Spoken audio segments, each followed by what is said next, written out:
یه رابطه معنایی دیگه رسیدیم. antonyms. anto opposite هستند، واژه هایی که متضاد هستند، از نظر معنایی مخالف هم هستند، opposite meaning دارن. حالا این متضادها رو از یه دیدگاه به دو دسته تقسیم میکنیم: gradable، non-gradable. بعضی متضادها رو میتونیم درجه بندی بکنیم و براش درجه قائل بشیم. بعضی ها نه، اینجوری نیست، دیگه قابل درجه بندی نیست، یا این هست یا اون، دیگه بینابین چیزی نمیتونید داشته باشید.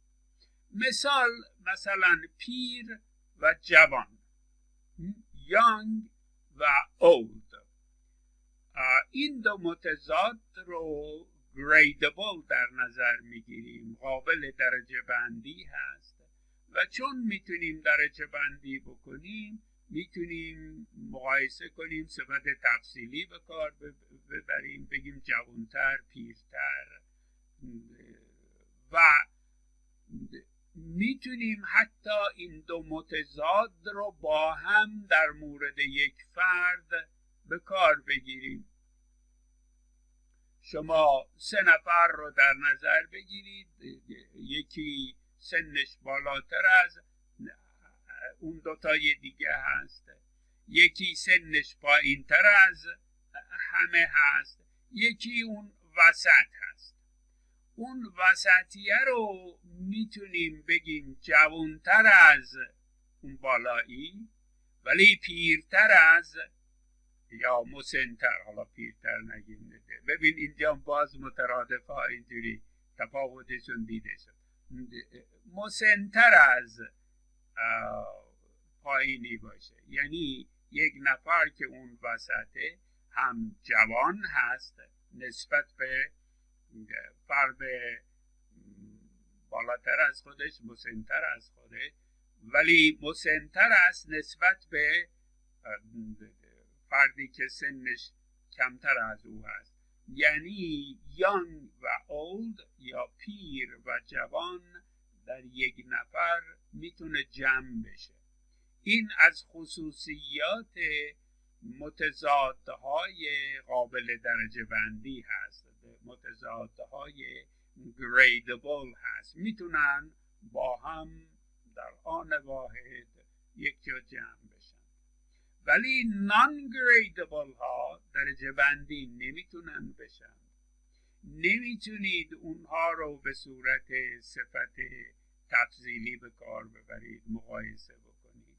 مثلا dead و alive، در فارسی زنده و مرده. شما البته گاهی ما گفتیم زنده تر، منتها یه معنی دیگه ای ازش به کار بردیم. حالا زنده متضاد مرده، کسی که حیات دارد و حیات ندارد، کسی دیگه. این رو نمیتونید دیگه درجه بندی بکنیم. این مرده هست ولی مرده تر از اون یکی هست. نه دیگه، اگه مرده هست حیات ندارد، مرده هست و دیگه زنده هم نمیشه. اینها non-gradable هستند. non-gradable ها در آن واحد یک جا نمیتونن جمع بشن، مثل پیر و جوان نیست. و چون یک جا نمیتونن جمع بشن، ما میگیم اونها در توزیع تکمیلی هستند، complementary distribution دارن، یا اون دوتا متضاد complementary pair هستند، جفتهای تکمیلی هستند. معنیش اینه که اگه یکی بود اون یکی دیگه نمیتونه در همون بافت به کار بره. اگه مرده هست دیگه زنده نیست و مرده و زنده رو complementary pair میگیریم. این یک طبقه بندی. از یک دیدگاه دیگه کاربرد این متضادها هست. میبینید یکی از این متضادها به صورت خنثی به کار برده میشه و ممکنه معنی اون یکی رو هم شامل بشه و هیچ معنی اضافی یا ثانوی بهش اضافه نمیشه وقتی به کار میگیریم. این رو میگیم unmarked یا بینشان. بینشان دیگه هیچ تأکیدی چیزی روش انجام ندادیم و به صورت خنثی بیان میکنیم، ولی یه وقتی ممکنه یکی از این متضادها مارکت باشه یا نشاندار باشه. اگه نشاندار باشه یه نشانی از یک معنی ثانوی هم خواهد داشت، یه چیزی اضافه میشه.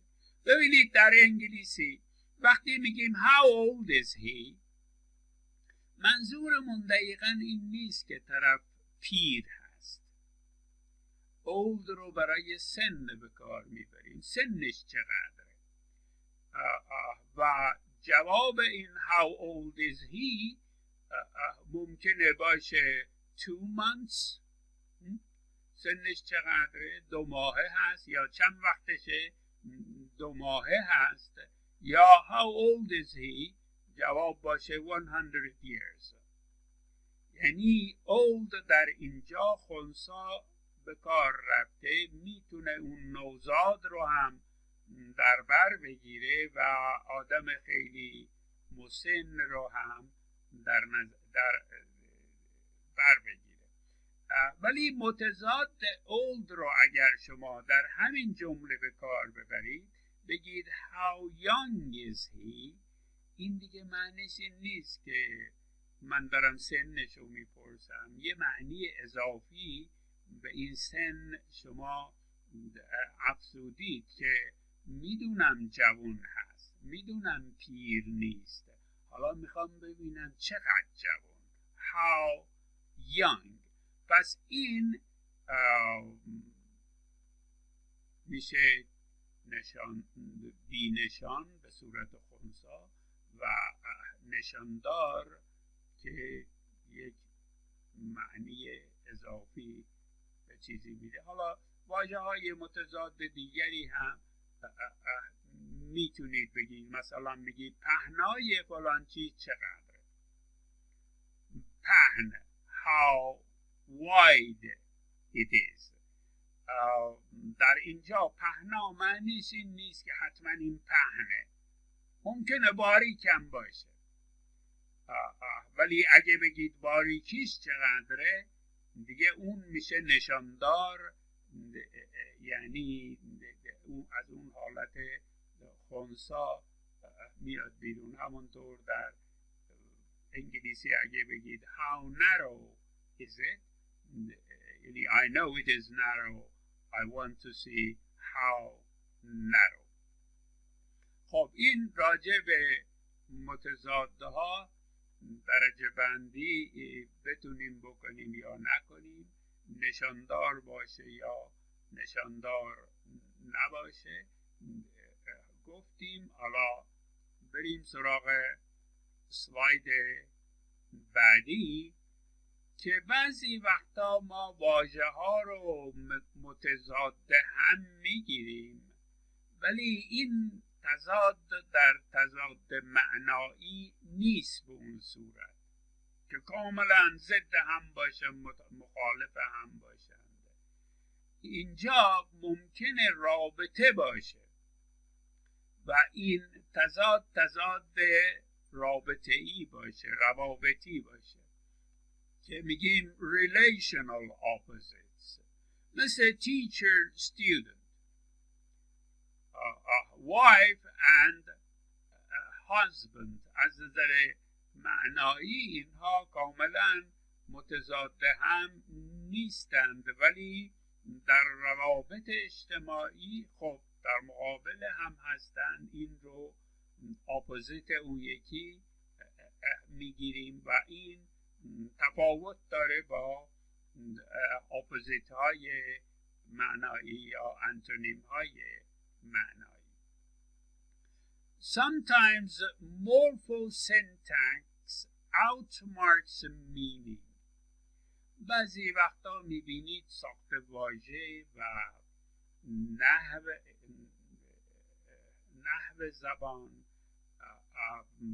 میاد اون معنایی رو که در ذهن ما هست از اون جلو میزنه و این خود ساخت واژه و نحو واژه رو به صورتی که از نظر معنایی در ذهن ما مثلا یه خصوصیتی داره، مثلا قابل درجه بندی هست یا قابل درجه بندی نیست. بعضی وقتا میبینید که ما این قاعده رو در سینتکس به کار میبریم. همونطوری که راجع به زنده و مرده میخواستم بگم، زنده تر به ذهنم رسید ولی گفتم این یه معنی دیگه هست. این مربوط میشه به این مورفو سینتکس. از نظر ساخت واژه و نحو ما ممکنه یک ساختارهایی رو بسازیم که با اون معنایی که در ذهنمون داریم یه خورده متفاوت باشه. مثلا میبینید non-gradable antonym رو degree بهش میدیم. مثلا میگیم the plant is quite dead. این گیاه خشک شده، کاملا خشک شده. dead و alive رو در انگلیسی اینجا حالا ما خشک و تر میگیم یا زنده میگیم. She's really pregnant. خب اگه pregnant هست دیگه really چیه؟ برای چی بهش درجه دادید؟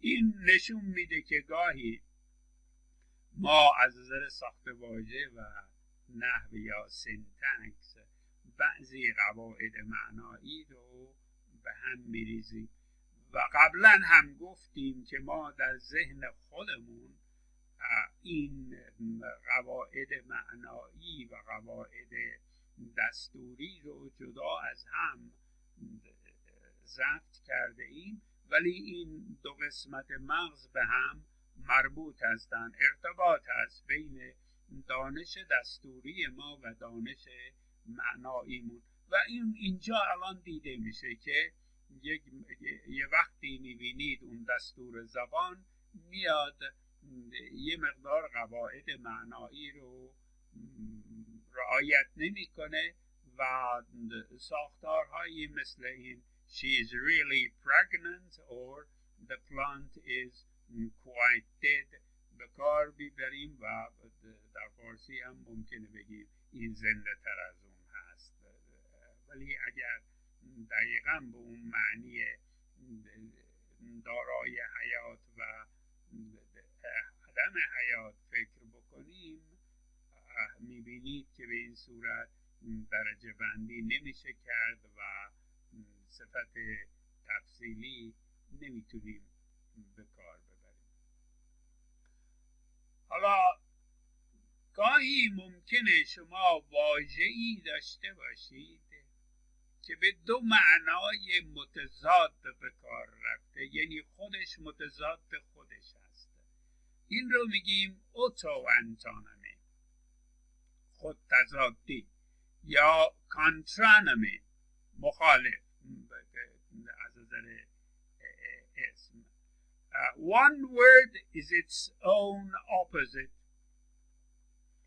در انگلیسی dust به دو معنی متضاد هم به کار رفته. مثلا گردگیری میکنیم، روی میز گرد نشسته، خاک نشسته، ما این خاک رو با دستمالی ناتمیز میکنیم، گردگیری میکنیم. در واقع در انگلیسی این میشه to dust. You dust the desk. یه وقتی هم هست ممکنه روی یه چیزی گرد بپاشیم،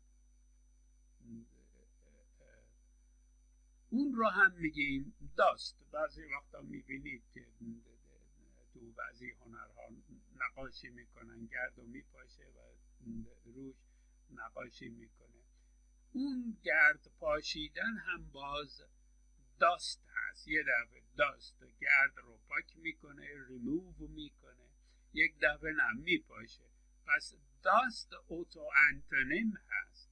حالا در فارسی من فکر کردم اوتو انتونیم پیدا بکنم. فعلا به خدمت رسیدن به ذهنم رسید که به دو معنی مخالف به کار میبریم. خدمت میرسیم یعنی میاییم محبت میکنیم، میبینمتون، خدمتتون میرسیم، به معنی مخالفش. خب همینجا کافی هست. بقیه مطالب رو جلسه بعد انشالله. خدا حافظ